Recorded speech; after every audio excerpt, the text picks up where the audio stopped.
We boast in our hope of sharing the glory of God. And not only that, we also boast in our suffering, knowing that suffering produces endurance, and endurance produces character, and character produces hope, and hope does not disappoint us. To the honor and glory of God, who by the word and through the Spirit creates, redeems, and sanctifies us all. Amen. My husband Mark became a triathlete in his early 40s.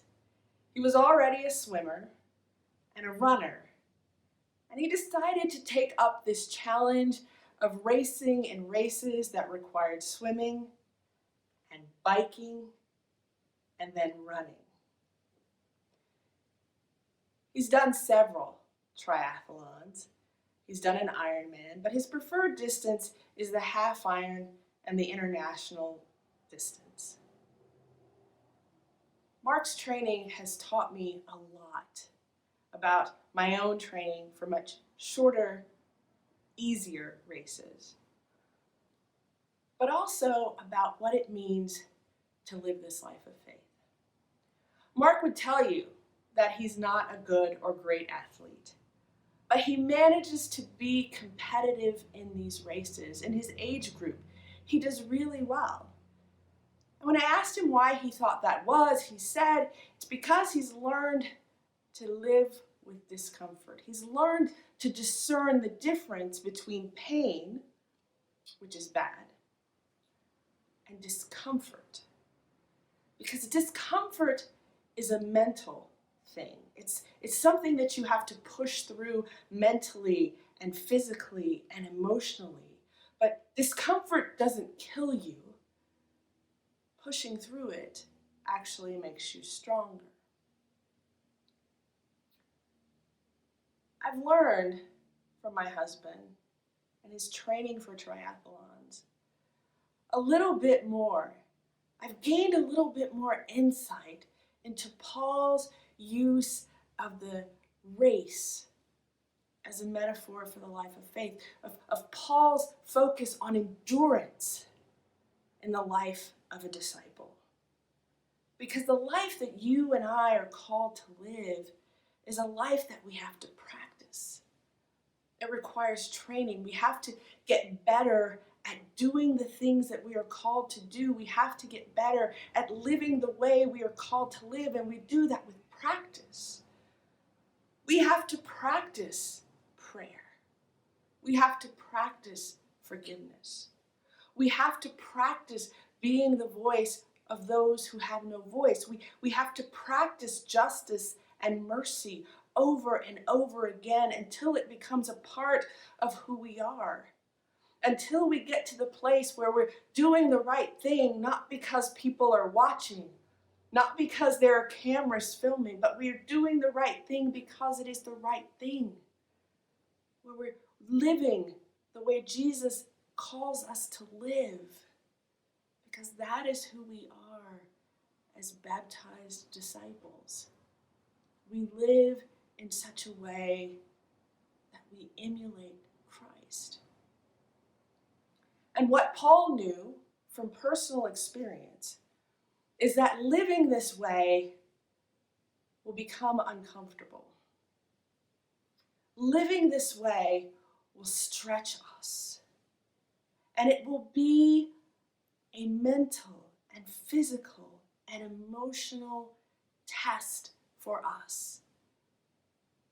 Because if we live this life, if we walk in this way of love, we will find ourselves in opposition to the world around us.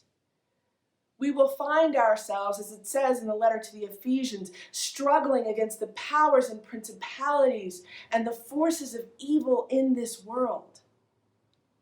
If we walk in this way of love, if we seek and serve Christ in every human being, then we can't see injustice and feel nothing.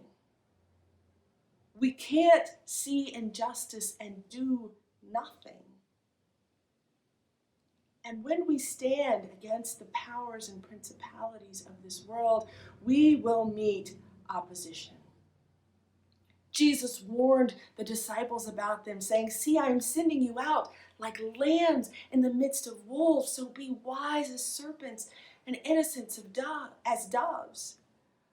The opposition that we face in our life and ministry and work to live and love like Jesus may be in our own home, in our own family. The opposition we face may be in our workplace. But if we have practiced, if we have given ourselves over to this walk with Jesus, we will lean into whatever discomfort there is, knowing that we have hope. Knowing that our hope is not some silly optimistic thing, but our hope is what the Reverend Nadia Bolz-Weber calls a defiant thing. That our hope stands strong in the face of hatred in this world, that our hope stands strong in the face of injustice in this world, that our hope is real, because the arc of the universe does bend towards love and justice and mercy, because at the end of that arc, there is God.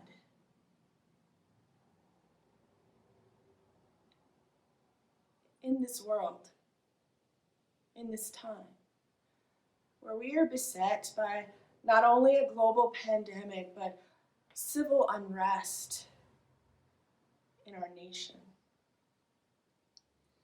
you and I are being called to this race, this long distance race, this endurance contest called faith. You and I are being called to discern the difference between our siblings' pain and our own discomfort. You and I are being called to live the vows that we made at our baptism. Because it is only through the love that we have for one another, it is only through the love that we are willing to share with the world, that we have received by the grace of God. It is only by the love and grace of God that this world will be changed. This week, June 12th, was an anniversary of a few things. It was the anniversary of the Supreme Court decision in Loving versus Virginia that struck down so-called anti-miscegenation laws.